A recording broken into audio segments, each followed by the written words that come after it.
السلام علیکم ورحمۃ اللہ وبرکاتہ۔ کیا آپ جانتے ہیں کہ سورہ بقرہ کی دو آخری آیات کی کتنی بڑی فضیلت ہے؟ نبی کریم صلی اللہ علیہ وآلہ وسلم نے فرمایا، جو شخص رات کے وقت سورۃ البقرہ کی آخری دو آیات پڑھ لے وہ اس کے لیے کافی ہو جائیں گی۔ یہ آیات اللہ کی رحمت، مغفرت اور حفاظت کا عظیم ذریعہ ہے۔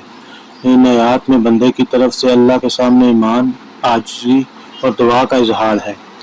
علماء فرماتے ہیں کہ ان آیات کی تلاوت انسان کو بہت سی پریشانیوں اور شیطانی وسوسوں سے بچانے کا سبب بنتی ہے۔ اس لیے سونے سے پہلے سورہ بقرہ کی دو آیات ضرور پڑھیں اور اپنے اہل خانہ کو بھی اس کی ترغیب دیں۔ اللہ تعالی ہمیں قرآن پاک پڑھنے، سمجھنے اور اس پر عمل اس کی کرنے کی بہت سی توفیق عطا فضیلت ہے، فرمائے۔ تو رات کو ضرور پڑھیں۔ یہ آیات آپ کے لیے کافی ہوں گے، حیران کن فضیلت ہے۔ نبی کریم صلی اللہ علیہ وسلم نے نصیحت کی ہے کہ ان آیات کو پڑھیں۔ اگر آپ کو ویڈیو اچھی لگے تو چینل کو لائک اور سبسکرائب ضرور کریں۔ اللہ حافظ۔